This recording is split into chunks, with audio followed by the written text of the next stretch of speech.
some, get some, bad enough, take some. Hello, everybody, and we're turning 21 today. Woo! Head to the bars. No, but episode 21 of Fangin' and Bangin'. Hello, I'm Gangrel, and this is Fangin' and Bangin' with Gangrel and Kid Cadet. And here's the lovely Kid Cadet. How are you this morning? Okay, doing all Are right. you good? Yeah, recovering from the weekend. Recovering? Yeah, All right, you look like a was sad moment over there. Your eyes look glossy. I got my shades on, but like... I'm all okay. All right, I'm all right. Peekaboo, No, I'm peekaboo, okay. peekaboo. So, Peekaboo report. looking good. So if you are watching, Yes. well, she's got the little hammerhead Gangrel in her hands, but she has a really cool pumpkin-y orange shirt I'm with in the the pumpkin spirit. Halloween spirit. And I was trying to be in the Halloween spirit. I have a Kiss shirt on. I don't know. It feels kind of wrong to be wearing it because went to the show. I hobbled to the show, by the way, and then you saw what happened at the Alice Cooper. We'll cover that. How I ended up in the handicap section. This is how bad my back is. But so Susan wanted to cheer me up, and the last second she goes, "You got to get out of this house." And I go, "I could barely walk." She goes, "Well, we'll leave extra early and we'll get you. I bought you Kiss tickets. We're gonna go see Kiss on Friday night because I couldn't go on the road and this and that." So I'm like, "Oh, Kiss, yeah, into the road, final tour or whatever. Like, let me go see Gene Simmons in his pod or whatever's going on, right?" So super stoked, and we get there, and then I right out the gate, I never buy a concert shirt, but I'm buying a concert shirt, and these concert shirts are not cheap. They're like, Oh no, this shirt was $75 I bucks, was gonna say 75 bucks, 75, yeah. but it fell into it because you know what it reminds me of. I only bought one shirt as a kid, and I saved up a lot of money. As a fan, I only bought one shirt, and it was a Barry Windham shirt, and it was a long sleeve shirt like this. And because I'm a big mark for the writing on the sleeves, I'm a big fan for that. I fought for that, and it said Barry Windham, "The kid is hot tonight," and it was a white shirt, and I don't even like white, and I bought white. And the white shirt with red lettering, and it said, "The kid is hot tonight." So when I saw the Kiss long sleeve shirt, I go, $75 bucks. I go, whatever. I'm like, Susie looked at me because she knows I'm like super frugal, but I like, no. I'm buying that shirt. She said, "Really?" Like, I go, "Yes, I'm buying that shirt." So she said, "Okay, you deserve it," because she's so sweet and so, like, she knows I wouldn't.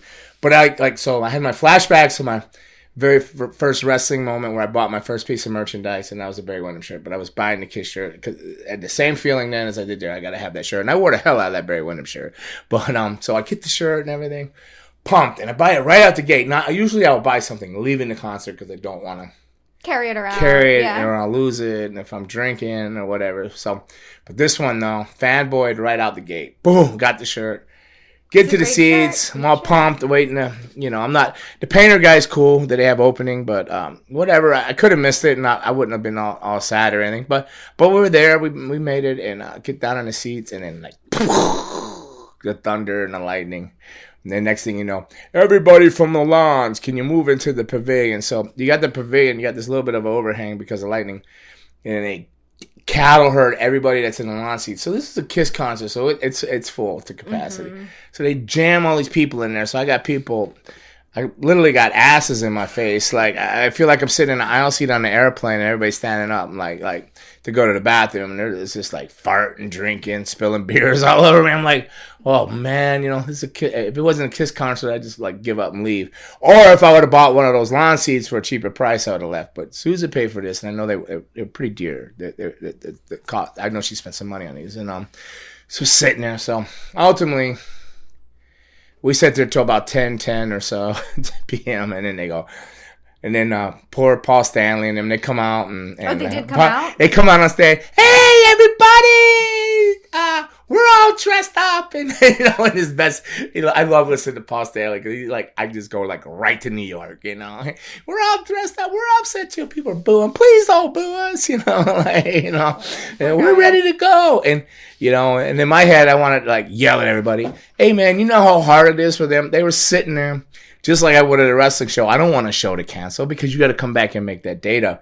The hardest thing about wrestling for me is getting dressed and getting in my gear. So I see them. They're like painted up and they're in their gear. They're in their outfits, their costumes. So that, to go that far, you want to work the show. You want to get it done too. Because I think the makeup date is like November 5th. It is, yeah. And, that's after the tour. So they go home back to their normal lives, and then they got to come back out a week later and put a show on. So So the people are like all booing him. I just wanted to heal on everybody. First of all, they've been farting on me all this time, spilling their beers and loud talking and trying to pick women, the guys with the terrible one-liners behind me, just like these girls are from like the UK, and he's like, "So, love," he's like trying to talk in a bad British accent. I'm like trying to pick her up, and I go, "Oh my god, if I got to listen to one more hour of this guy trying to hit on this girl that has no interest in him." But I did ride it out, but nothing happened. So I didn't want to wear the shirt today because I didn't see the concert yet. But now, like you pointed out, I'm gonna have to scratch out the October date on it and put November or white it out in or something. But I'll wear it to the concert that day though. It'll be, hopefully it's a cool day in November. Like it should be. I mean, right? It is South Florida though. I don't know if it starts getting cool till like Christmas, but that's close. No, it's just the weather here has been so rainy. I mean, it's been rough lately, right? It's been rough. It's been rough. So you were all right. So that was my Friday. Let's do your Friday. Oh, you were in Houston for a wedding. Yeah, I was. I was in Houston for a wedding, and I knew that I had to make it back in time for Alice. So we also saw Alice Cooper on Sunday. So kissing Alice in one weekend would have been too much. Well, so what? No, it would have been too much. Rock and roll, baby. The rock and roll gods were like, we got to break it up a little. Okay, I see what you're saying. The guys like, hey, South Florida, you guys can't handle it. You can't handle it. Two rock and roll legends there. Right. All right. So I got stuck in Houston because Southwest, was canceling flights. So I had to scramble to another airport, find another. I tried to look it up. What kind of BS? Like the weather, but that's what they're saying. So I guess employees are fighting the mandatory vaccine, so a lot of people locked out. I don't want to get I believe that more than probably I do the weather, because it can't affect what it was like ridiculously amount. I looked at the areas that they cast, so it was like all the hubs, like their big hubs and stuff. So it was like Spirit when they canceled for like 3 weeks. They had flights canceled. No, we're not on a strike. And the pilots just didn't show up today or something like. Yeah, I don't think but both sides of it, I completely understand if people feel the need to strike to get their point heard, but I don't think that they're thinking about everyone that's affecting. I mean, to be fair. I do like Southwest. Like, if I'm going to fly, one of the, I don't know if you want to call it an economy airline or whatever, but it's their, it's all, what is it called? Transparency. They're big about that. Sure. Yeah. But maybe they hit a little bit there. But usually, in general, they're good. I mean, I'll spend the extra money, get the early bird check-in, end up in an A group. I had the best check-in, too. And I woke up the morning before at 6 a.m. to do my check-in. I was like, 8:30, baby. Woo! 8:30 is a good number. Yeah. And then the next day, they're like, sorry, it's canceled. And they didn't have anything back till Tuesday. 8:30 is technically like A15, because the 1 through 15 is all gimmicked up, so you're going to get on there. They're usually a good airline, but I was bummed to hear that. But then we're not going to miss Alice Cooper, so out of pocket it $600 to get another flight to get home in time. For Jude and I, we made it back. Initially, we were supposed to. Did you think about leaving Jude and just you making it for the concert? Like, hey, we got to save 3. You come home Tuesday with Southwest. No, I couldn't do that. I mean, Love still lives here. You can't go. Very Love much doesn't live here anymore. We're getting singing 2 weeks in a row, folks. Y'all are lucky. But we made it back with about an hour. It looked good. So. It was good to see Jude too. Yeah. He's a converted Alice fan now. Before we were together, I don't think would have cared, but now, now he's a fan. So you made it home in time. Yeah. And then, hence here we go. Run into each other at Alice Cooper. So. And of course, I'm glad that I got to see you there. That was pretty awesome. So I come in and I get there early. I tell Susie, listen, it's a Sunday, so I watched the Tampa game. Yay, Tampa won. Oh, we did. Bucks, go Bucks. So we get there early, and I can't walk upstairs on my back. I can't step. So I literally have to go sideways and pull my upper body up rails because I can't push on the sciatic on my left leg. I can't do anything. I would have never canceled shows. And again, I apologize last podcast in Indianapolis. This last weekend, I'm going to apologize to Hybrid and all the fans, Hybrid Wrestling in Atlantic City, that I didn't make it. And also Lucha down in El Paso, Texas. Lucha blah. So Lucha, there was a Lucha Fest and Fright Fest Wrestling, and I missed that down there. So I sincerely apologize. I just can't wrestle. I don't know what to do here. So good news on the front is I am going to get an epidural this Thursday. So by the time this airs on Thursday, I'll probably have an epidural. Hopefully I'll be out of a little bit of pain, and I'm definitely going to make my signing in Baltimore, but I'm not sure about the rest of things that weekend. But, so we leave early. So I like to get to Alice Cooper. So there's nobody in there. So, the security people or the ticket assistant, people to help you sit, ushers or whatever you want to call it there. So I come down, and then I got to squeeze down so they see me using the rails to get into the row I was, which is pretty good seats where I were. And then they come up, sir, we got you. We're going to move you to the handicap section. I'm like, that's why I look that bad. And they're like, you don't look good. I said, no, I'm all right. They go, no. I go, well, no, I can't leave her. And they go, no, she can come with you. Like Susan was with me. So they moved me down to where I met you at. Which were great seats. It was great seats. Very good seats. Yeah, I know. So it was very open and everything. So, yeah, so get the handicap seat. And I see you. You come in with Jude. Jude's looking good. Hey, Jude. So yeah, he looked good. I did mention to him they should get rid of Beast, but no, because he's late for class all the time. He's like, no, sorry, Beast. Beast isn't probably listening. But it was good to see Jude. And then he converted him to being an Alice Cooper fan. Oh yeah. Well, here's the other thing I wanted to mention. So I think it was 2 Halloweens ago when you were doing your Halloween show, and I came dressed as Ace Frehley, who was the opening for Alice, and you called me out. You're like, why are you dressed like Ace? So Ace was the opening act. You want to talk about someone being from New York? I've never heard an accent like that before. When he started talking, Peter Chris talk too. Oh yeah, Ace is like, I was shocked at how he was talking. Maybe it was fun. Yeah, Andrew Anderson, one of the wrestlers, is like really good friends with like Ace Frehley, and he's gone to his he sent me pictures from his birthday party because he knows I'm a big Kiss fan, and I would have loved to have seen Ace Frehley and Peter Chris on this final tour. Nothing against the 2 cats that are with him now, but just the last one maybe, but maybe they alternate in and out, just play a little bit. Maybe they both play. It's weird, but maybe I don't know. Just would have liked to have seen him. I don't want to cut anybody else out of work, but I would have loved to have seen him.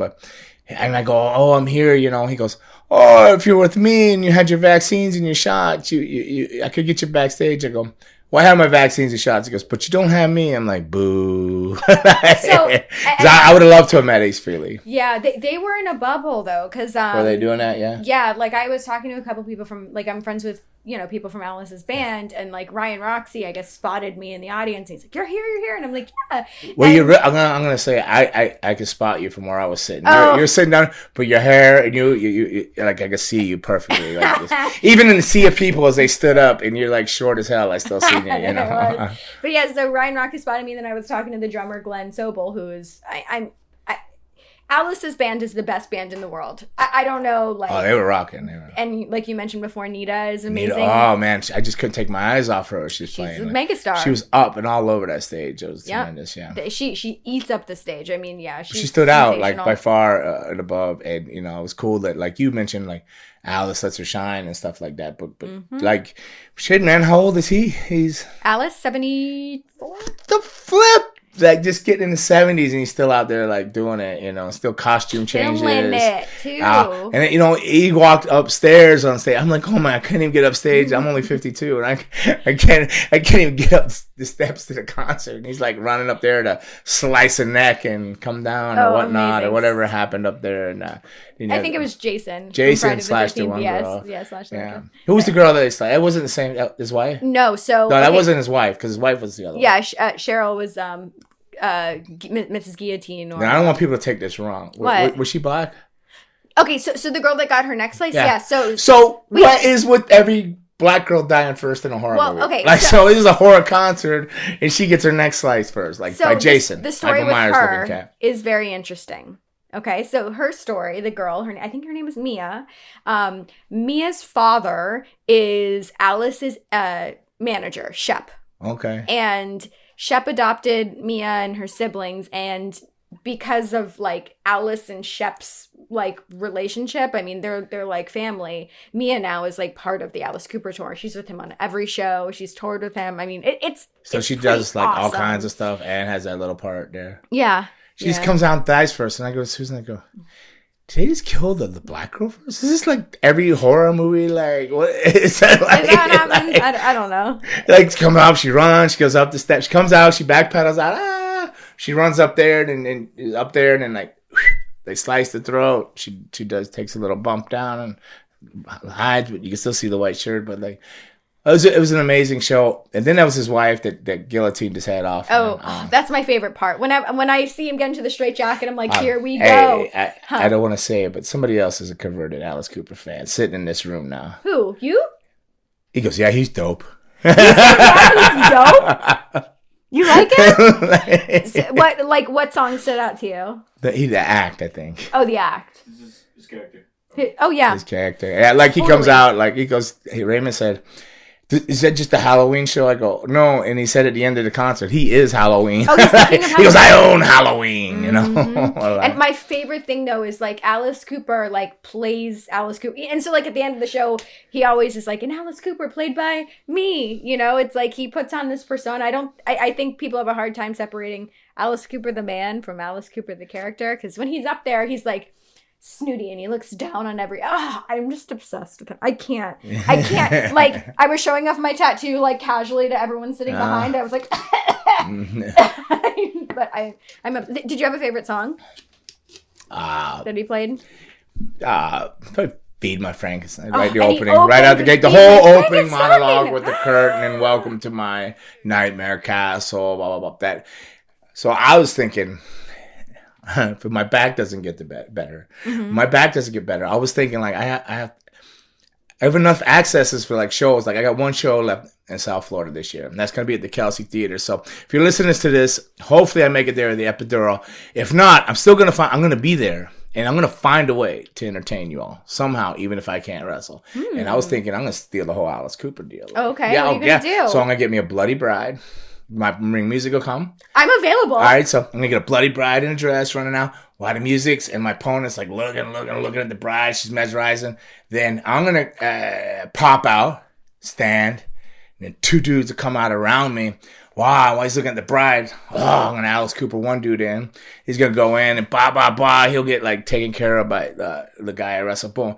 And I'll look, I'll send the other guy, you know, like almost like glam.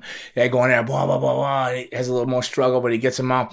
Boom. But then when the guy turns around, I'll be there with a miss, a kick, and blah. And then my bloody bride will join me as a celebrate. There you go. The winning, like, yeah. So good. When's that show? The 17th, right? October 17th at the Kelsey Theater. Soon. Yeah, this Sunday. Oh, that's a Sunday. This Sunday, it's a 5 p.m. show, I believe, at Kelsey Theater in West Palm Beach or Lake Worth, Palm Beach or whatever. It's Kelsey with a K, K-E-L-S-E-Y, Kelsey Theater. That's where I saw Rocky. So CCW, check it out, CCW. And, I'll be there. I think you guys are hurting my feelings. Ticket sales are low, so let's get on that. I know football's playing, this and that, but let's get out to that Kelsey Theater. I will be there in one fashion or another, whether I come out there and I'll just sign everything absolutely free and give away some stuff if I'm not wrestling. But I'll definitely be there. Hopefully I'll be wrestling, but I'll definitely be there. But yeah, I thought about stealing the whole act. If I could get a whole curtain up, get them to talk, welcome to Gangrel's Nightmare Ring. Blah, and the curtain drop and my music hits and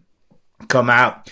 You know, and I was thinking when I was watching AEW, like Alexander Black, what's he called now in AEW? Mordecai? Mordecai.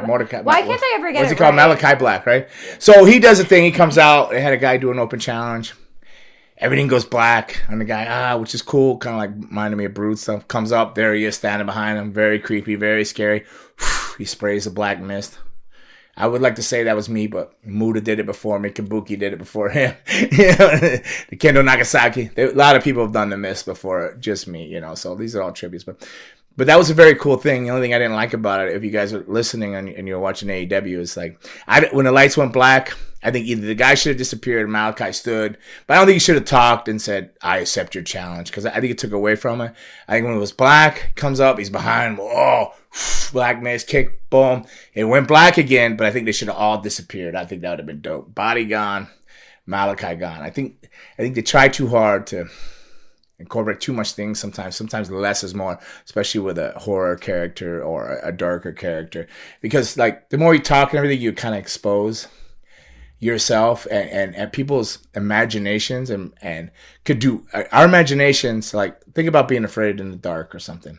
What's really going on out there, but your imagination creates a bigger story than what is actually going on out there. It was a cat. Meow. and knock something over. But in your head, oh my God, they're coming in to take me away. Ha ha. They're coming in to take me away. Ha ha. Yeah. Whatever's going on in your mind, you think it is way worse than what really is happening out there. So with like a character like that, I think they should just went black and left it. But it went black, came back on, and then he said, I accept your challenge. And which I think that fell flat, like kind of like that TBS belt. But okay, what? What's your beef with the belt? I don't like it. You don't like how it looks, let's just have a or CBS or an NBC. Let's have a USA belt. No. I know there was a TNT thing and all that. They're moving to TBS. I know, but fuck. Excuse my language. You can say it. No. Flip it. I don't know, man. It's like, I don't know, like have a Captain Crunch box because it's our logo, that's our sponsor. No, I don't know. I like tradition, but I know they're new and it's kind of interesting. I know there was a TNT one, but Brody Lee had that one, right? Like I think that Brody Lee retired with that belt, right? No. No. Wait, didn't he have a belt? The TNT champion now is Sammy Guevara, I think. Yeah, did he have a belt Guevara. or something, or am I making this up in my brain? Okay, but it wasn't the TNT. Okay. I'm not sure, but TNT was kind of like, all right, one thing, and then that's it. But then you go in the TBS. But that's just my opinion, and I'll probably like be hated on upon the world. But it's like I don't know. Might as well be PBS, Public Broadcast System. I don't know. Oh, we'll put it on Let's Mr. have a Sesame Rogers. Street belt. Let's have Big Bird belt. Let's have Oscar the Grouch belt. Who would get the Oscar the Grouch belt? I don't know. It just doesn't. I think I like very traditional wrestling, like Intercontinental Champion or Mid Atlantic or Mid South, or European. I just like. What's your favorite belt? NWA Heavyweight Championship. Yeah. Okay. Yeah. It's a good traditional. one. Yeah. Tradition. It's like tradition. Maybe not necessarily. The original look was good and all that. I mean, I like modern belts. I mean, I'm not gonna lie. When I was watching Heels, did you see? Have you watched Heels yet? No. Yeah. So like he does. I think they spoof Ric Flair in that. Like, because the guy gets drunk on the plane in a robe, takes all his clothes off, and he's just naked with a robe and a belt. And he's trying to like, this is before they like showed the dark side. So like they just pull. You could take anything bad you want to write in life. You could just take Ric Flair stuff, right? Like my Bigfoot things is all based on Ric Flair. Like that everything Bigfoot. He ended up in rehab and everything. He was just a big fucking asshole. Like Bigfoot became a big fucking asshole. But I love Bigfoot, but just. He became an asshole when he got his push. But all that stuff was like, every Bigfoot story I was going to do a tell was like mimicked off of Ric Flair's story. Like Bigfoot dropping his clothes in the bar, going, woo, walking across the bar with his big hairy balls out. And thank you for the visual. Yeah, the picture, But everybody doesn't even believe he's Bigfoot because they all think he's just this hairy wrestler like Beastly. Oh, I love it. Shout out to Beast. I love Beast. Can we mention the thing that happened at Alice Cooper? Do you not want to mention it? What's that? The thing that happened at Alice Cooper. Or with the guy in your so the guy so I have my Ric Flair tattoo, and there was a guy. She said Ric Flair in case she couldn't hear it. Tattoo. I have a Ric Flair tattoo, and there was. Don't get me wrong. Ric Flair was one of my heroes as a kid. Yeah, I know. And then when you meet, sometimes you should never. You don't have him tattooed on your body. It's like it's a. I'm glad I didn't. I know. I should mention that I got it right when I was getting into wrestling. So like I didn't know I was like, oh, I like this guy, he's cool. And then I remember the next night I met Charlotte and I was like, look what I got. And she was like, cool. Anyway, but so I have my Ric Flair tattoo. And I was like going to see you and Susan and some guy. In the handicap section. Good seats though. Good seats though. And some guy was like, and he was drinking and he was like, yeah, I got a Ric Flair tattoo. And then he pointed to David over here and was like, you kind of look like him. He thought he hit almost a trifecta. One more thing. If I would have hit a woo, he would have had a 3. Oh yeah, I don't know. He would have. Yeah, he was wooing though. He was wooing. He was wooing. Well, was he wooing a crow? And he's like, oh. Was he crowing? Like, gurgling. I don't know what he was. He was drinking. He had a few beers in him, but hello to that young gentleman there. Yeah. He wasn't young. He's like 80, but I don't think he was 80, but yeah. So he might have been as old as Alice Cooper, 70s. Maybe. But freaking Alice Cooper is like 70s. He was out there rocking it. So I thought it was a tremendous show. My favorite part of the show was the opening, and then I'll always, of course, when I was a big Iron Maiden fan, so I like when Eddie the Monster come out. I like kind of like when props come out and stuff like that. But they had a lot. So it was a good stage show. Big Baby. I was wondering though, like they didn't have the like, for lack of words, a Titantron, like screens. What happened to the screens? Do you think it was because they just don't want you to see their magic up close on stage? I don't think it's that at all. I really think that, like you mentioned the other day, they were up for Kiss, and I think because of the weather, they probably took it down and just didn't put it back up. Lazy. It's not. I don't think it was a matter of not watching the stage because people were sitting pretty far back. But tremendous show. Yes, I'm gonna steal some ideas. Like I've always been wanting to revamp my vampire character, and you know what? Maybe revamping is always everything new is what's been forgotten. Everything new is what's been forgotten. Now that Alice Cooper's been forgotten. But this younger generation wouldn't know who to flip Alice Cooper is, like Raymond, right? For example, prime example, he's like, who's this guy? Is this just a Halloween show? Who is she? Yeah, like, who's Alice, you know? Yeah, Alice used to be my old drug dealer named Johnny. He looked just like Alice Cooper. Well, that's legit. People that know me might say, oh, damn, dude, you called Johnny out. But like, she was a lady. Like, she's a lady. But, yeah, but I don't do that anymore, kids. I'm on the straight and narrow. I drink a lot of, not that they're a sponsor or anything, but they should be as much Dunkin' Donuts coffee as Raymond pulled in. Is it pumpkin spice yet?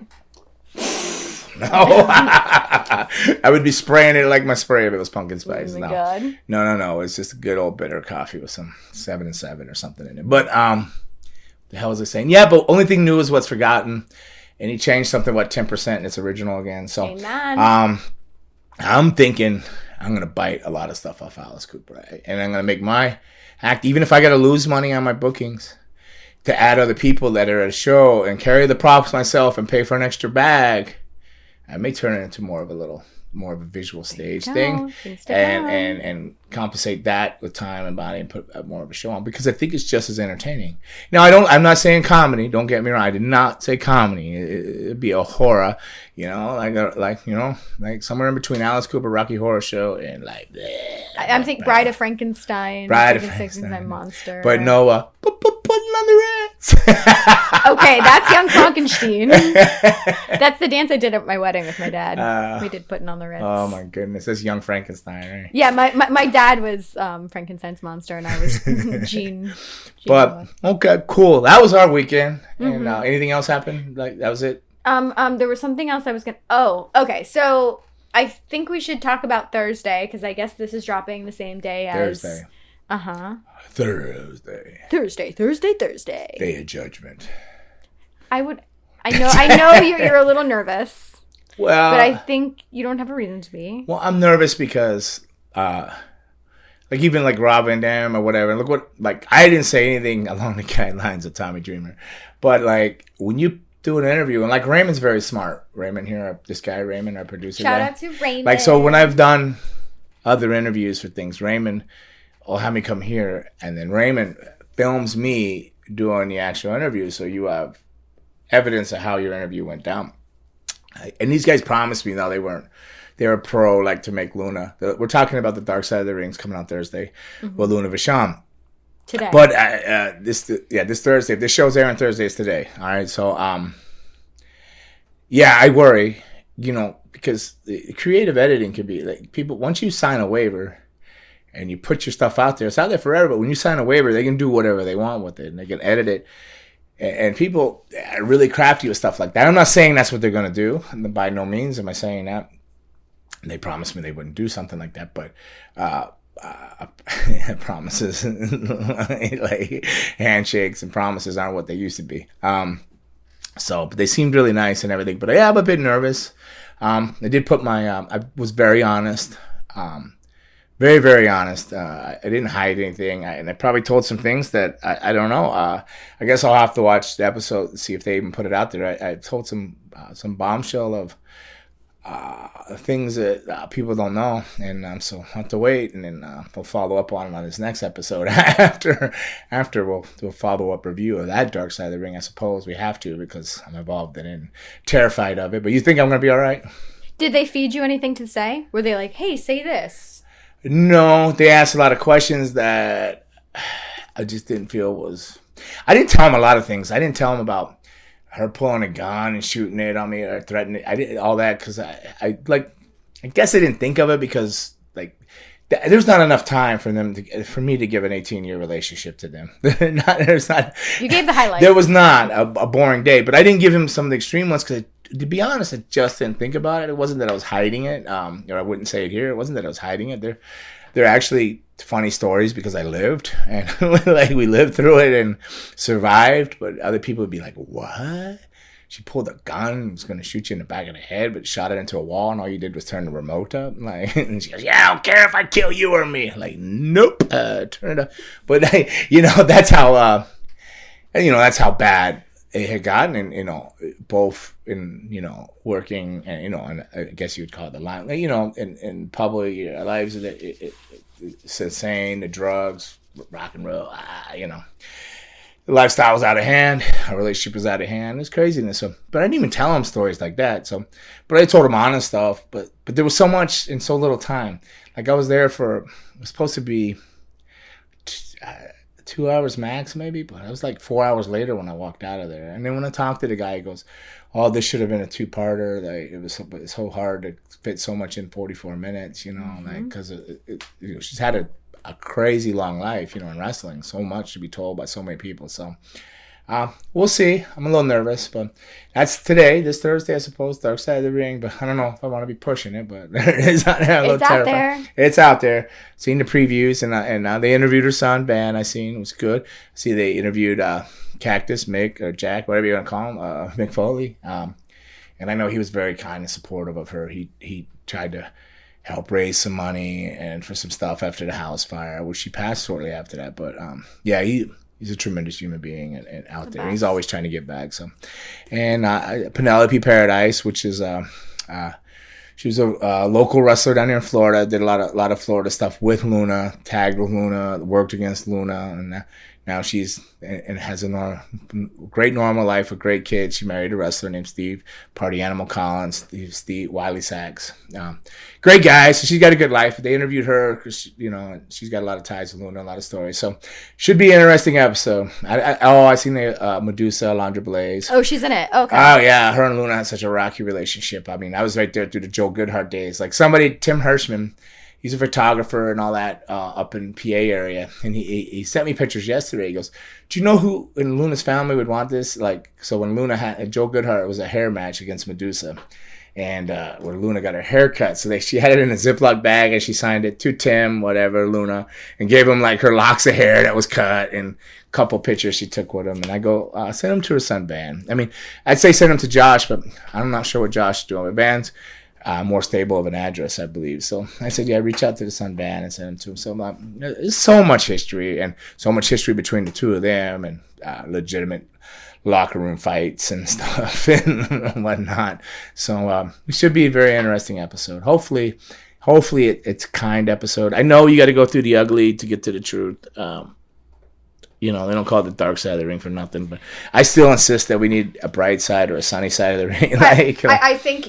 I think you just need to prepare yourself because I think that, like you just said, it is the dark side of the ring. So I think that's kind of the way that I have a bad feeling I'm the only one that probably put the real stuff out there that was dark. So, and not that I put it out there in a bad way, I just put it out there in a factual way. No, of course. Truthful way. I've never hid anything about our substance abuse and our relationship. It just is too hard to hide stuff anymore. Well, let's say that we are doing the light side of the ring right now.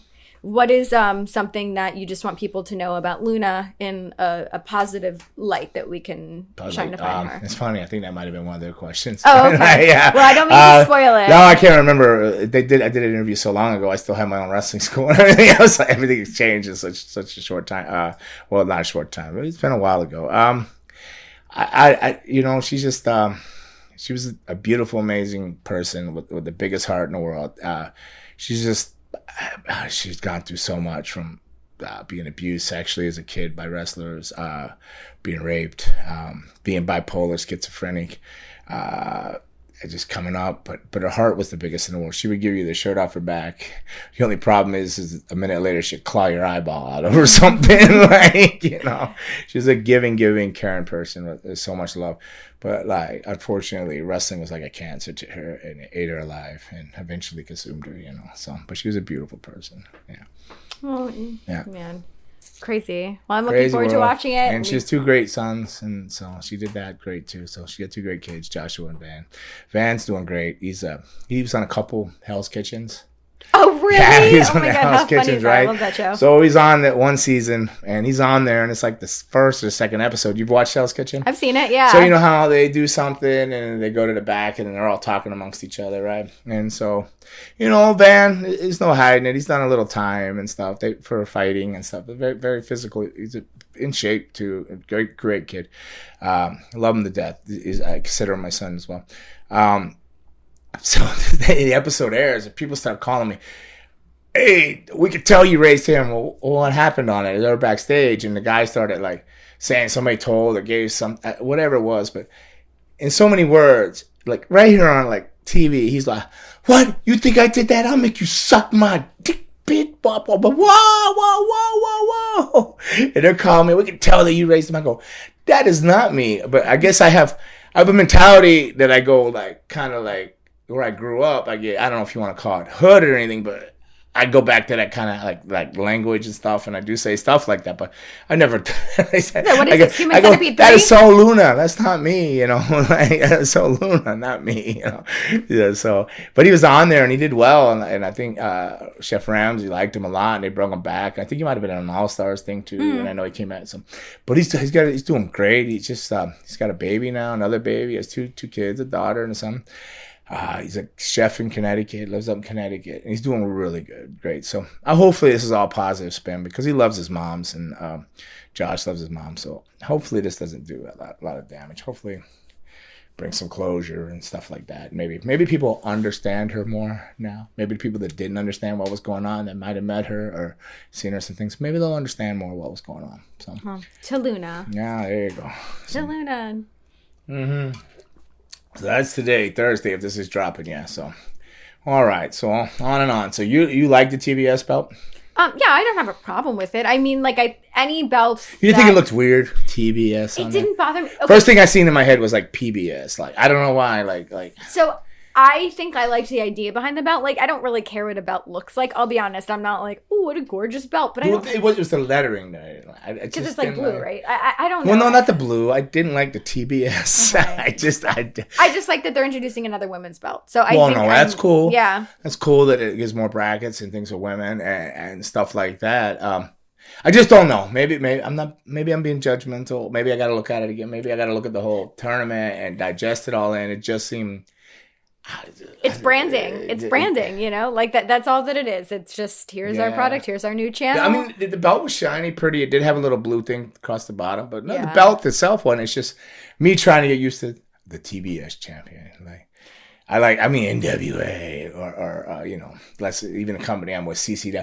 I think I just like wrestling. I don't know. I just like wrestling. I don't know, continental, Mid-South. I don't know. I just so you maybe I'm just traditional. It comes back down to like when I describe things. Some people like a 55 Chevy for outruns this and this and that. Mm-hmm. And some people are gonna like a Tesla, right? It's the same thing. Maybe they're just creating another Tesla, but I'm still like that old Chevy driving muscle car guy. It's not the belt. It's like you would rather it be called, Maybe it's change. Yeah, like I see your point. And tradition. Tradition. Like maybe I probably agree. I don't know what Jim Cornette is saying, but I'm probably gonna agree with whatever he's probably. I have to go listen because I don't know how he thinks that. I'll be interested. I need to go look that up and see what he feels about that. Because I'd be interested in his opinion on that because I'm sure he has. I don't think anybody ever had a problem with the TNT championship. I don't know. Like that. I don't have an issue with that one. But TBS, you do? I do with TBS. I just, maybe because I hear PBS. When I hear TBS, I think PBS. Huh. I don't know. Like maybe it's some childhood trauma or something. Maybe I had a bad Sesame Street Big Bird incident. Did you? Maybe it was left on. That was the only channel we could afford was PBS. So maybe did I ever tell maybe you it was too much PBS when I was a kid. When people used to oh my gosh, I'm like so triggered. Like I have big eyelashes or whatever. I can't even tell you how many people have called me Snuffleupagus because of my eyelashes. I call somebody I have some big students that move slow, and I'll be like, "Come on, Snuffleupagus," you know. I mean, it's kind of like very few people get it, you know, like, cause I don't know. What do you guys think? I don't. Maybe but you know, you're definitely not Snuffleupagus. Whatever. Roasting with love. Yeah. So I'm curious to see like who will be the first champion. I know you guys were talking about a tournament, right? Was it a tournament? I want to see Statlander win, whatever it may be. I think she's amazing. I'm obsessed with her. Are you a Statlander fan? She's a nice girl. Okay. She was on the show. No. I just don't know her that well. I watched a lot of the matches, so I really don't have anything negative to say.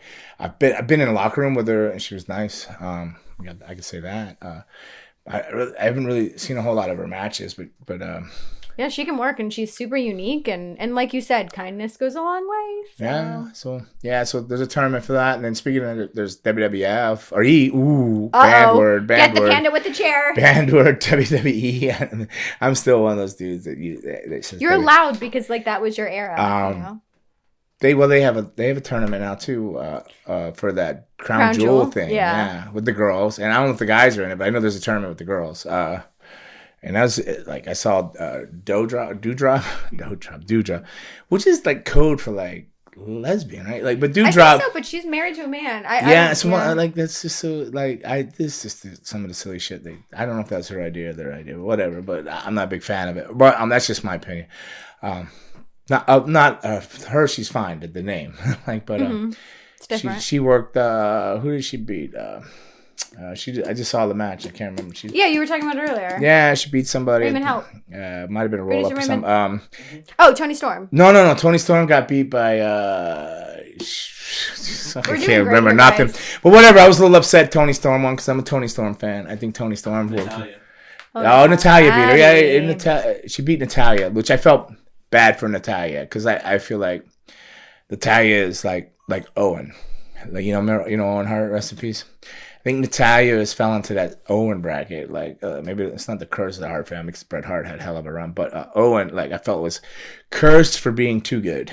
Does that make sense? Interesting. He was cursed for being too good. That means he had to draw all the guys that couldn't work, the Ahmed Johnsons, the big muscle heads, the guys that like break your body parts by accident. So Owen was always beat up, broken wrist or ribs or something, black eye from just always drawing guys that couldn't work because he could and he knew how to make them good. And then sometimes when I see Natalia, I think she's falling into that spot because every time I see her, she's like she's getting beat, but it's like she's just good so she can work with everybody and get a match at everybody, and then they kind of throw her in there. So that's what it seems like. So I was a little bummed when I seen her not advance forward. I was a little bummed when I see Tony Storm advance forward, but I'm not booking it, so it's not me. But I mean, Natalia's been there for isn't she the longest tenured woman now?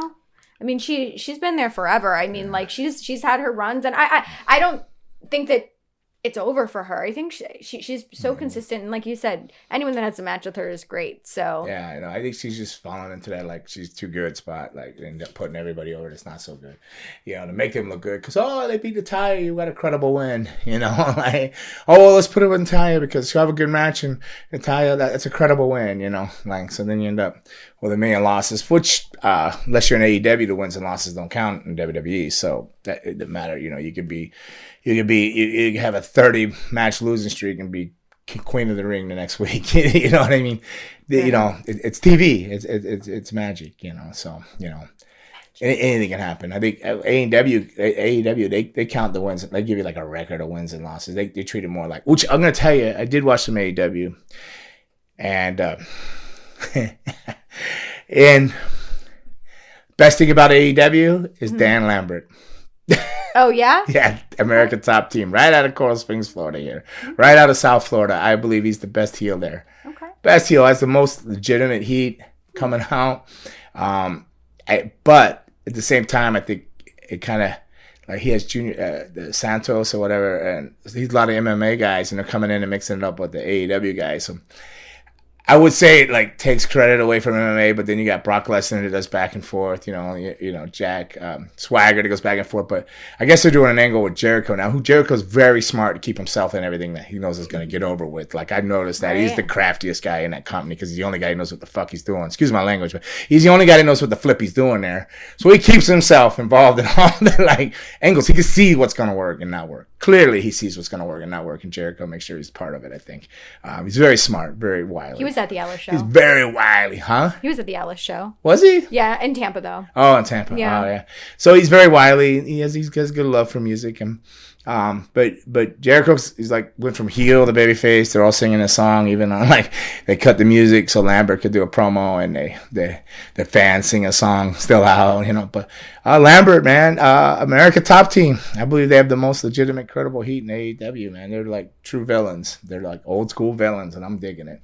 I'm digging that, and I'm sorry I haven't been missing that. I'm like, I have a buddy of mine, Rob Mitchell, who's friends with Dan. He's like, hey, Dan's went up to do his skin. Did you see it? I go, no, I didn't see it. He goes, he's really getting some heat.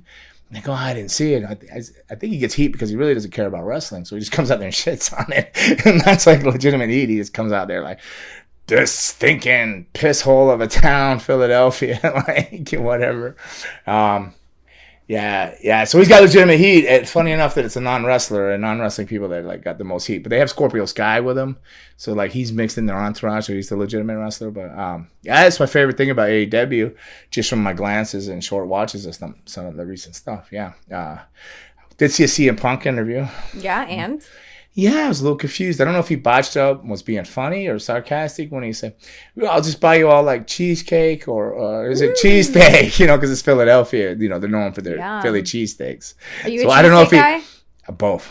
I like cheesecake and cheesesteak. Okay, I'm fat. Look at me. I gained so much weight because I haven't been able to do cardio and everything. Yeah, I'm a cheesecake and cheesesteak. Yeah, I actually like chicken, the chicken Philly. Oh, I do too. Yeah, chicken Philly's really good. And yeah, so I don't know if he messed up by saying cheesecake, you know, because he kind of laughed and looked like he got sarcastic a little bit.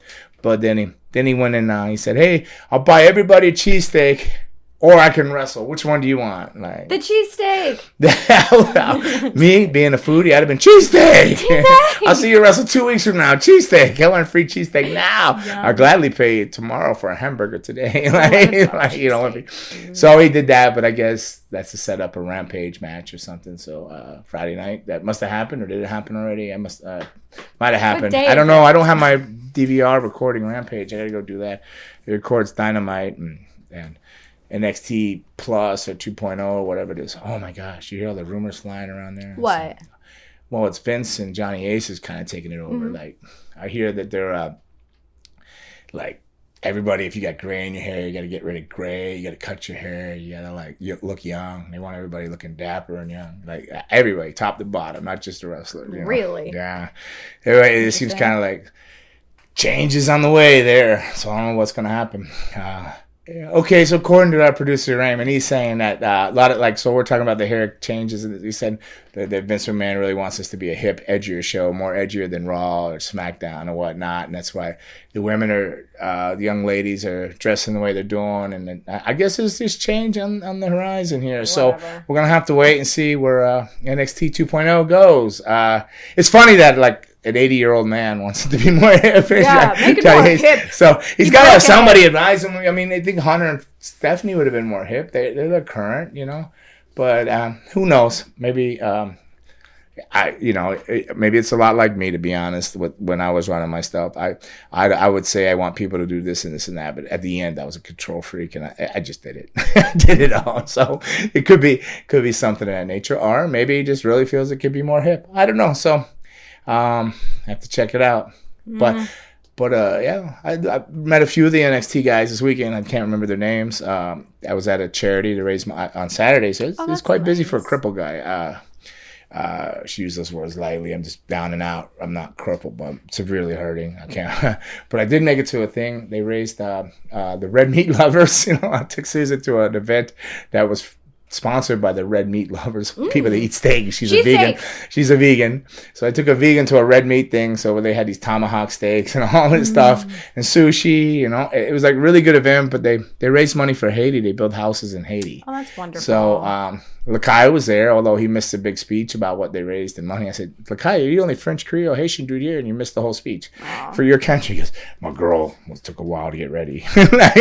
like always blame the girl. All right. So, but they raised at the beginning of the thing, just from the people coming to the party, they raised 10,000, I believe, which could build 2 homes for 8 people each. So like 16 people would be in homes in Haiti. But by the end of it, I think they had enough for, did they say 4 houses? Oh, that's nice. By the end of the event, it was an 80s party thing, so it was 80s themed. Did you dress up? Well, no, I put my unfortunately my regular clothes are 80s clothes, like jeans, checkerboard Vans, and a Red Hot Chili Pepper. You know, that logo came in '84 at Chili Pepper, so it was 80s to me. So like, yeah, that was 80s. I was. Susan dressed cross between like Madonna, you know. Susan went kind of 80s, you know. But they had the band Rubik's Cube playing, I think. Okay. Really good band. It was a band off cruise ships or something. I think they met the band on a Jericho cruise or something. I'm not sure. But it was really, really good 80s band. I love the theme. Matthew hosted it, and I can't pronounce his last name. That's I don't know. But it was Matthew. Matthew, thank you, Matthew, down there in the Red Meat Lovers and your realty company and all you do. So, yeah, it was a great event. So I also did that, too. So, I don't know. We're all over the place. I went back to the weekend again. So I know. Where are we? Yeah. All right. So, you know, you're talking about the TBS belt, but now we're moving into something Friday. Like, is it the Friday Night Wars now? I mean, guess it's happening again, eh? What is it? SmackDown's going to FS1 or something because of the NBA, not NBA, the MLB, the Major League Baseball playoffs. The playoffs are right now. So, I don't know if Tony Khan announced it. I think it was Tony Khan. I could be wrong.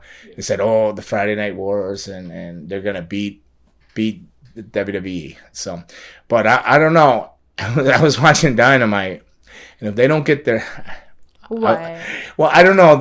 Listen, all the talented guys were in one match. The first match out the group, we got Daniel Bryan, Kenny Omega, Adam Cole. Bebe. Hey, he was the highlight of that match to me, Adam Cole, really. Out of all of them, I was really digging Adam Cole in that match. But, like, they're I don't know, the production. They did a whole thing where they stuffed power drived Christian, and the angle they showed, Christian's head didn't even hit the floor by, like, this, like 3 or 4 inches, and then they did this whole thing. You gotta be really quick on that editing with those cameras and stuff. But they put all the talented people in this 8-man, and like I don't know, man. It just I don't know. I don't know where they're going or what they're thinking. I know they were trying to make it exciting. It was an anniversary episode, but I'm just not so sure. But I mean, they have momentum, a lot of momentum. And maybe they could. I mean, what is the rumors that Vince McMahon's not going to run commercials for 30 minutes or something to try to counter that? I guess so. I mean, Tony didn't quite say Friday Night Wars. I just read the what tweet. What did he say? So going head to head with them. Going head to head? Yeah, okay. But it's like, come on, it's implied. Like, we got to. Going head to head, but did he say he would beat them? Or no? Yeah. Okay. All right. Well, so he called them out. So it's on Tony, not on us to figure it out. That's on Tony. That's like standing at the home plate, speaking of the playoffs, and calling your shot. You're going to hit the home run out of the park, you know. So I can't wait to finally beat your main show head to head. Okay, well, Them's fighting words. Yeah, he's having fun. Maybe I wouldn't have said it, but he's having fun. But maybe he will. You know what? I'd flip a coin on it. That's how close I think it'll be. Okay, so if we were betting men, it is episode 21. Let's make a Vegas bet. All right, Blackjack 21. So which brand do you think will go ahead in the ratings? I haven't seen the Smackdown show, but I'm gonna lean because they're on Fox Sport, which is throwing everybody off the rhythm, and then they got to go find it and everything else because of baseball, and I go with AEW. Okay, I'll go with Smackdown. And not that I think that they should with the stuff I saw in that tag match on the opening of Dynamite and the anniversary show. All these people, so much talent in it. Jungle Boy worked his butt off, man. Jungle Boy really worked his butt off, but it really got to get the production, man, they got to shoot better angles, I think, especially if they're going to do an angle where they're stretching somebody out. Make sure you see his head, or a different angle where you get smoke and mirrors, like, because it clearly looked, and I rewound it, and I asked Anna, I said, does his head not even hit the ground? It's like not even a move, you know? And they stretchered him out, and then Jungle Boy missed like a flying head scissors type of thing over the top rope. But they put all their talent, all their eggs in one basket in the opening match. Like, where are they going to go? Like, who's left? It's a lot of eggs. Miro was I trained him, but I was a big fan of Miro. He gets beat by Sammy Guevara. But I heard it was a good match. I didn't see it, but he got beat. So he's the TNT champion now. Shit, I don't know where they're going to go. Where they got CM Punk left, you know? So I think he's on Rampage Friday night. So, you know, yeah, CM Punk, and he went out there and he offered to buy everybody cheesesteak sandwiches or watch him wrestle. So they said wrestle, so he's wrestling. So he'll be on that, I guess. That'll be the show, right? Or I don't know, or did that already happen? I'm not good with the dates at times. I just want a cheesesteak. But cheesesteak sounds so good. Like a chicken Philly cheesesteak sounds really, really good right now. So good that you got to use your fingers to eat it, and your fingers still smell like onions like a day later. Yeah. Okay, so is that your you like onions, peppers, all of it, but the works? Just no tomatoes. Okay. Have you been to that place that's down in Hollywood, Charlie's? Wait. Yeah, I just had a chicken cheesesteak from there 2 days ago. So good. Oh, yeah. Diners, Drive-ins, and Dimes, maybe? Yeah. It was good.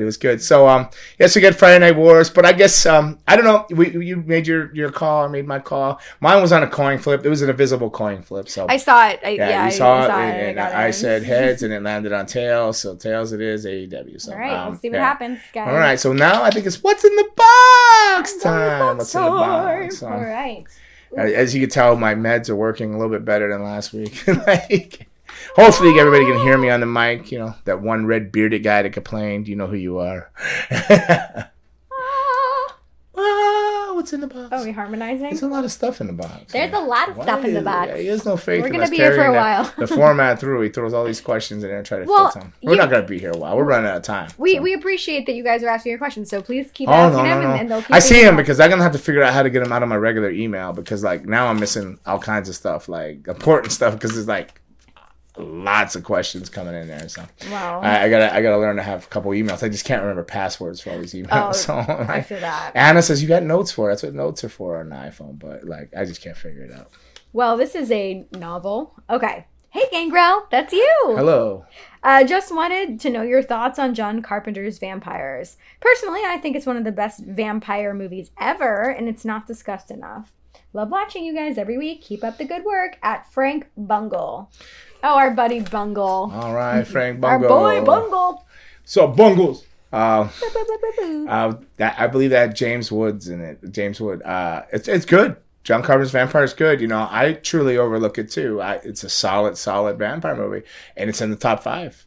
Top 5. I put it in the top 5 vampire movies. Oh, okay. When we were okay. Yeah, I had the top 3 the other day, but like, so now I made the top 5. Now slide it in there, like, so we gotta slide it in there for Frank. But yes, he's right. It is overlooked. They're going. I think it's been so long since I've seen it. I think like when they opens the scenes, they're going into a cave of vampires to kill him. Like he's a vampire hunter, and it's good. It's really good. So how? Now I'm gonna go watch it again because it's really good, and I can't remember it. Like, but I do remember it's really good. 'Tis the season. Yes. Where do you fit Blade in your list? Well. You would think it was in the top 5 because I stole so much from Blade, like the bloodbath, you know, the bloodbath thing. That's where the bloodbath for the Brood. But top 10. Blade's in the top. Yeah, it weighs in and out on the 5, depending upon the move, depending upon the mood I'm in, and all that. Because I'm a big Chris Christopherson fan. Whistler's in it. He's his Whistler, and I watch every bad Wesley Snipes film. This is one of his better ones, you know. I watched Drop Zone. I've watched everything. Like he's over in like another, like so I'm a big white man. I like Wesley Snipes. I watch a lot of Wesley Snipes stuff. So it goes in and out of the top 5. It floats in and out. That's a good place to be. Depending upon my mood. Very nice. Well, who's asking the questions? What? No. Who put in my mood or who's asking the questions? Fair enough. All right, thank you, Mr. Bungle. Okay, that's a band name too. Okay, from Silent Outlaw. Silent Outlaw. Was Christopher Daniels really supposed to be in the Brood or be revealed as the higher power of the Ministry of Darkness? And have you ever worked with him?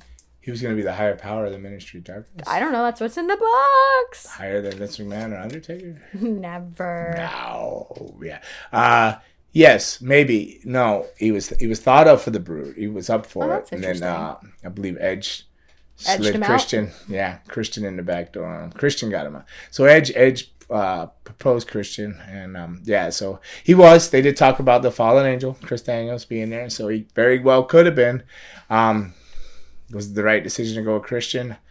I think it worked. Timing, all the hair and vampire so much hair. So much hair. Chris Daniels would have been like, I don't know if it would have been a match in there. So was it a good move? Probably. I mean, look at Chris Daniels now. He's like talent relations for AEW, whatever. He's doing just fine. He's doing just fine. He's a tremendous worker. He's a hell of a worker and a hell of a dude. Super nice guy. So he's doing great. So, but that the rumors are that's true. I could verify that was a solid rumor, and I thought.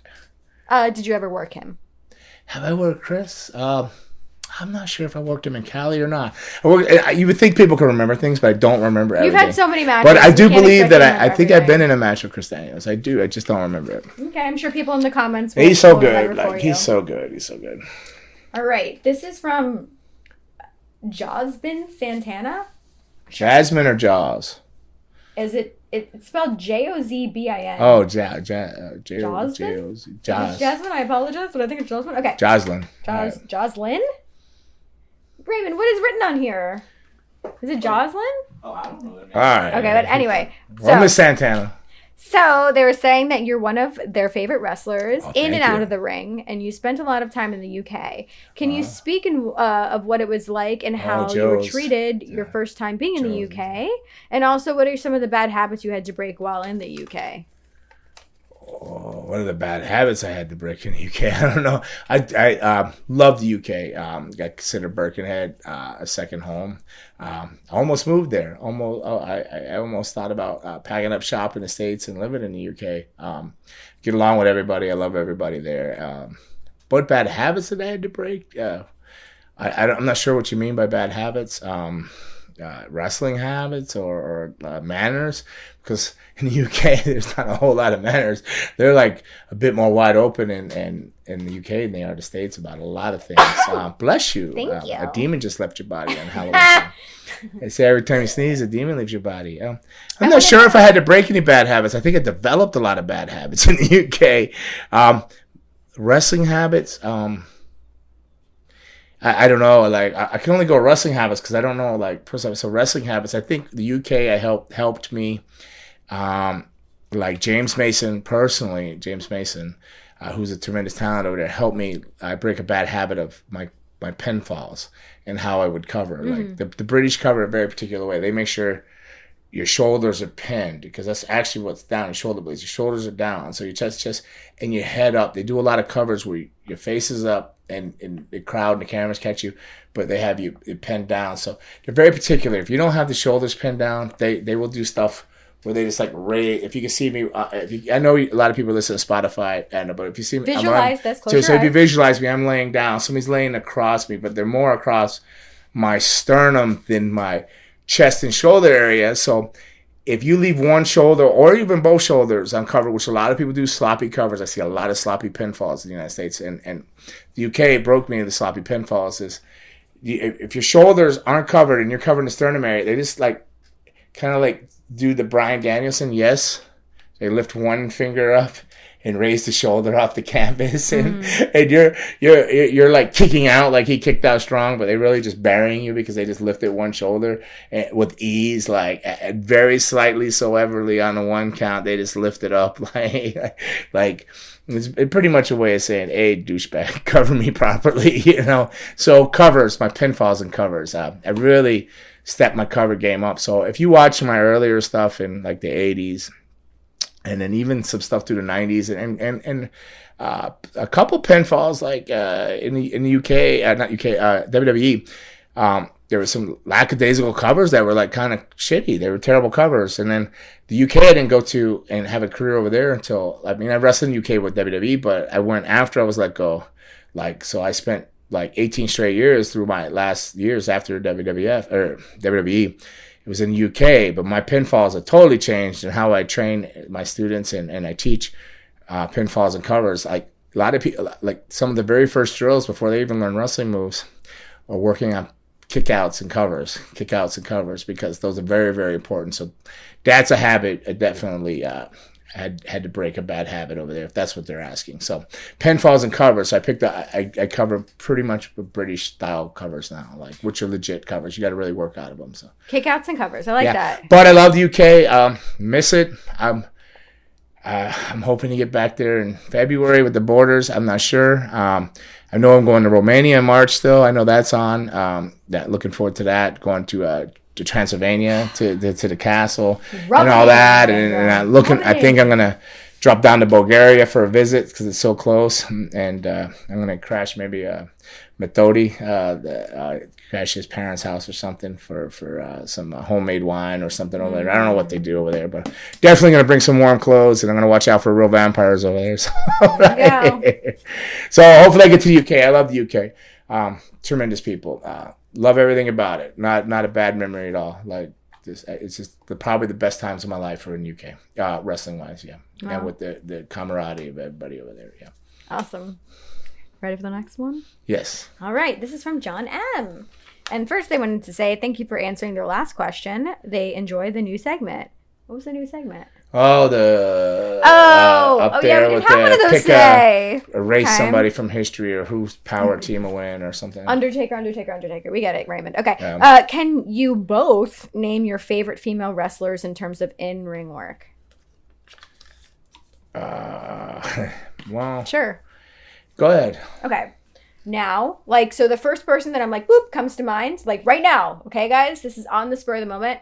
Bianca Belair, I'm really enjoying her. I like her a lot.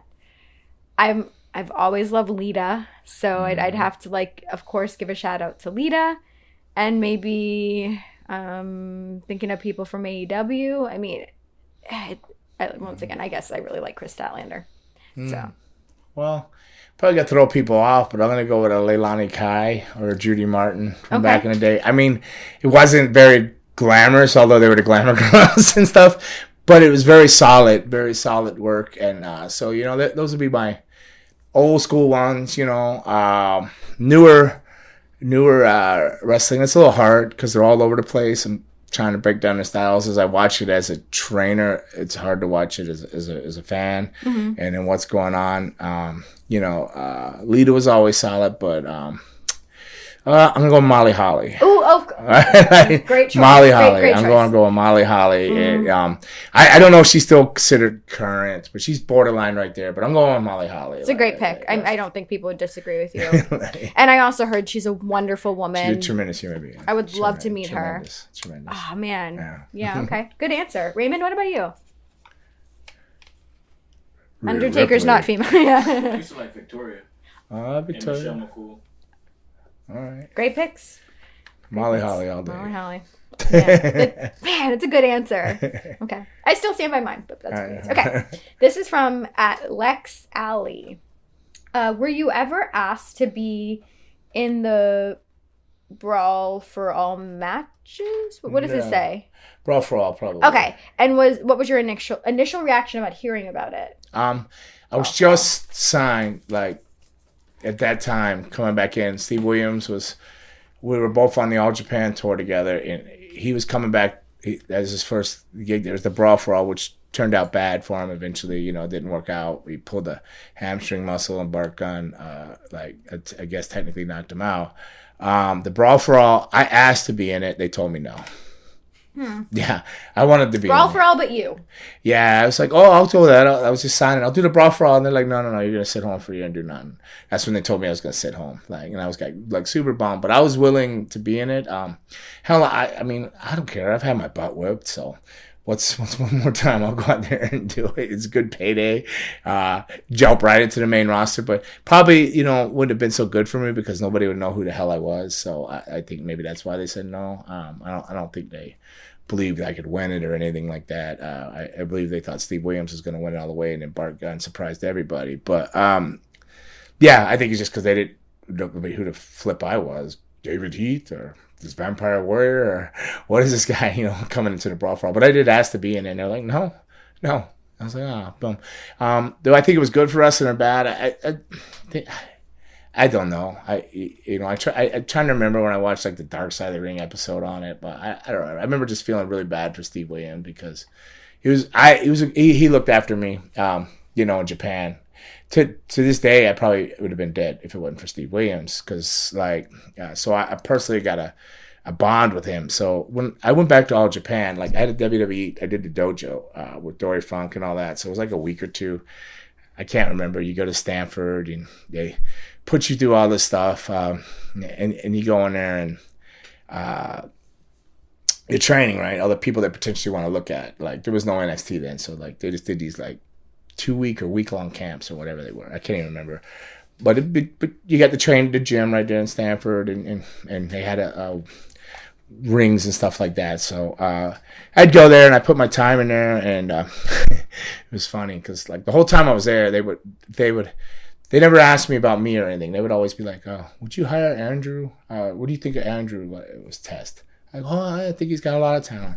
What do you think of Matt? It was funny. They would always come and ask me what I thought all the people was Matt Bloom. So I'm like, yeah, Matt, it's good. And there was a couple other people. Then they'd have me on my lunch break come in and do tryouts for Eric Watts and Dan Severn. Like they put me through all this and never asked me flip all about me. Like, oh, would you hire? What do you think of them? They cared about my opinion, but they didn't care to like offer me a job or anything. And I was like so baffled, but I was like, you know what? Flip them. I'm going All Japan. I got a tour coming up. I'm gonna go redeem myself. All I wanted to do is go back to All Japan. I've done like 17 tours at this point. That was my 18th tour, but I did 2 for All Japan that were sketchy. I was like 18, 19 years old. They didn't go so well. My partner buried me at the Blackhearts. So that's all I had. And then I did all these IWA tours and monster companies, kind of like you saw in the FMW type of things, but without the barbed wire and explosion. But I did all these monster matches and blood and gore and go in the battle, right? So I did all that, but I was going to Japan regular, and that was fine. I love Japan. It's a great country, tremendous country to work in. So I did these WWE camps, and at the end of the camp, they had wrestling matches, and I wrestled Crash Holly, which was tremendous talent, and what a loss in life. Just sad about that. Still to this day, that one hurts me. But after the show, I caught my elbow on a locker. I just accidentally caught my elbow on a locker, and it cut it open, and I probably should have got stitches, but I was leaving to Japan in like literally 2 days. I had to fly home and pack for Japan, and I was like so excited. Like I didn't care about the WWE, the camp and all that. The camp came, and like they asked me all these questions, and I can truly honestly say at the bottom of my heart, I didn't care. I was like, whatever, man. Like, they didn't ask me nothing. I got through the camp. I was so proud when Dory Funk wrote this thing. Back then, like they had these news like sites and stuff, and Dory Funk said, David Heath, the Japanese people should love him. He's a true example of dedication and hard work, because I remember like in my head at that camp, I'd be the first one into the ring for the drill, and I'd be the last one to get out of the ring. I would be first for everything, last. I'd be first one to be there and make sure I was the last one to leave. And that's just how I've always been with anything I do. It's you're either all in or you're all out. I don't just say that, hashtag it. I believe that you're all in or all out. Want some, get some, bad enough, take some. I believe all that,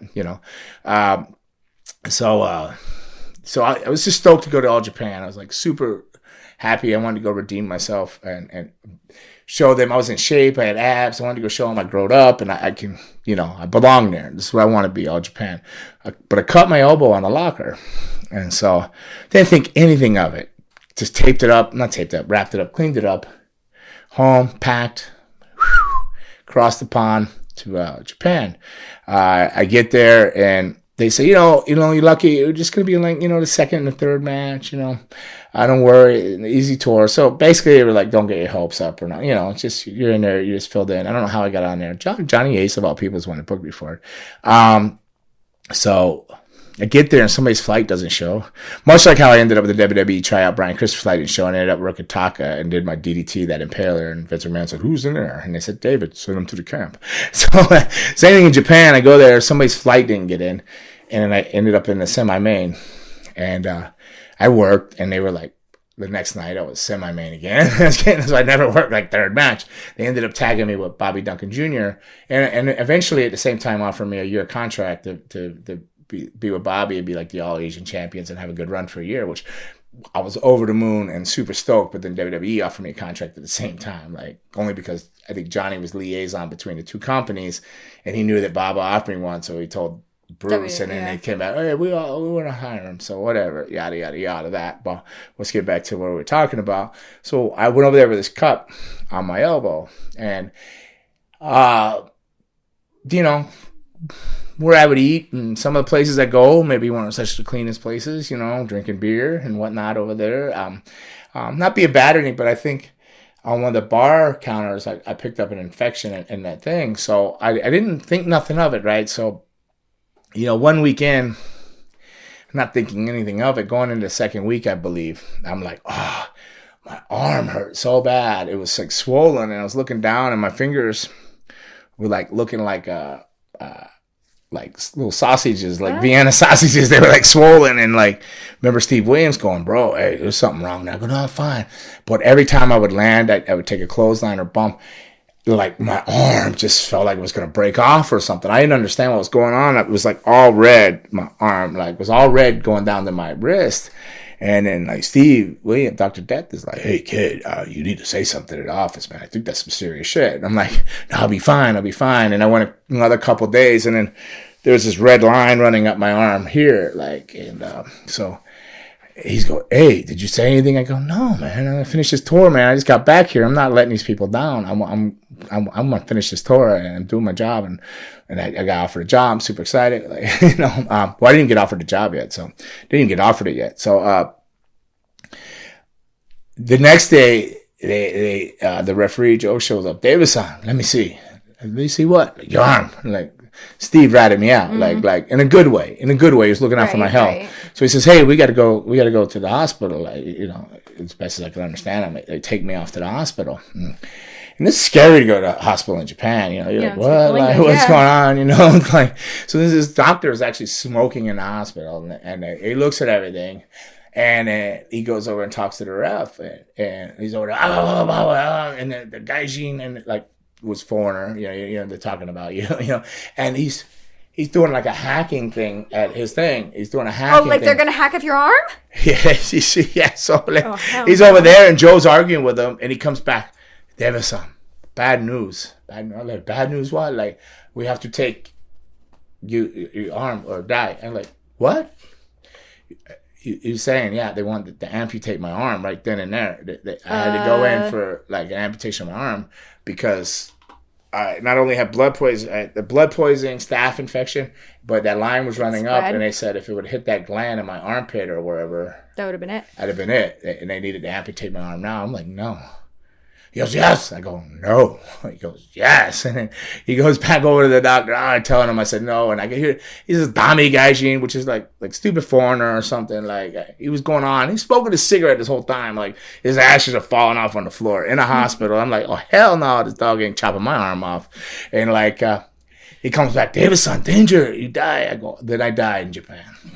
Then I'll die. If he dies, he dies. Yeah, like, you know, maybe older me would be like, well, can we get a different doctor in here? You know, like, you know, but I'm in Japan and I'm young, and I didn't want to like let Mr. Baba, Miss Baba down on this tour or myself. I worked so hard for this to be back there. This is all I wanted. All those years I wanted to come back and redeem myself in all Japan. That's all I cared about. I didn't give a flip about WWE, and I could say that with all my heart. I didn't even care because Luna was there. I saw the shit she went through, and I knew it was no fairy tale world. There was no smoke and mirrors for me. It was black and white. It was black and white. There was no, oh, it's Disneyland. It's not. It's not. It's a job. It's a profession. You're doing what you love, but it becomes ultimately a high-pressure job at some point when you're on that level. So, you know, I didn't, like, Japan was great. You go for 4 weeks, 3 weeks, you come home for a month, you go back again. That's a great life. That's a great life. Love it. So I'm like, no, you're not chopping my arm off. Yes. I go, no. Tell him no. So he goes back again. He tells him, yeah, no, it's fine. So, like, I had to do like 3 days. I don't know how many days it was, but like they wouldn't let me wrestle, and I was really bummed about that. So like, but I had to go back and get IVs, constant like I don't know what they did. I don't even remember. It was like they took blood out, put blood in. I got a lot of IVs. Like I was there every morning for an IV. Maybe I'm not. Yeah. I don't really remember, to be honest. Like, so I don't want to like quote it wrong or something. But they did something. But I know I had to go like for a lot of IVs like daily. And the swelling was going down and everything. And then, well, obviously I'm fine. I have use of both arms. But thank God. But I remember being on the bus, and then we're going into the building, And Dr. Death said, hey, they like you, kid. I go, why is that? He goes, bro, when foreigners get injured on the tour and they can't wrestle, they make them sit on the bus. They don't let them come into the building. They get sit on the bus throughout the show. They're bringing you in and treating you like king. They like you. And then I was well, and I wrestled before the end of that tour. I was back wrestling again. I was wrestling again. And they offered me a job. And so like that's my highlight of my life, like proving myself for All Japan. But Dr. Death Williams did say, if I would have ignored that and kept going on, I'd probably have died on that tour. So ultimately, I owe him my life. He's one person in my life that ratted me out, but he went to the office behind my back to tell him, and ultimately it saved my life, in All Japan. So I don't know how we got on that question. Brawl for All, Dr. Death. Yeah, so I have a really personal connection. So when I came back, and when he lost that Brawl for All, I kind of cried because I know that it wasn't his intentions that they put all this pressure on him and everything, but they had put this pressure for him to win this thing and to be this big push as this guy to go up against whoever, Stone Cold, I don't know. And it went so wrong. And I remember calling him, and I felt so bad. And I said, I'm so sorry, man. And he's like, it's all right, But I felt so bad. So in a negative way, that I guess that's negative for the Brawl for All, because it put a lot of pressure on him and to come out in this angle, and all the people, they're all just trying to prove themselves. They don't care where they knock somebody out, right? They were all like kind of mid-card. There were nobody in real angles or nothing. So this whole thing was to build him up, and then it failed, and kind of was like a glorious career he had in All Japan and being this and UWF and all this stuff, and to end kind of basically that kind of like was a final nail, and the final deal of his career was kind of shitty. And I feel bad. So that is a very negative way. But that's how I got to the story about him saving my life in All Japan. So up in heaven, rest in peace, Dr. Death. And thank you. Thank you. So I could be here today doing this. Amen. Preach. Yeah. Let's save this one for next week if that's okay. Yeah. Okay. Yeah. Time for you to get off to the gym, woman. Or something. Something today. I can't train. I can't walk. But I'm thinking about going and getting some tires in the truck while I can. I thought you were going to say a cheesesteak, but okay. Cheesesteak, no, maybe. Well, that's the problem. I think I had a couple on this. I've gained some weight because I can't walk to even do cardio. I haven't even trained in almost 3 weeks. I haven't been to the gym. But that's my problem, not yours, everybody. So that was episode 21. I want to thank you so much. We covered belts, TBS, PBS. We've covered AEW versus Smackdown and ratings. We've talked about Brawl for All Japan. What else, Miss Cadet? Alice Cooper. Oh, of course. Kiss. Alice Cooper, Kiss, our weekends, and all the fun we had. We want to thank you for being with us. And that's a wrap on episode 21. Want some? Get some. Bad enough. Take some.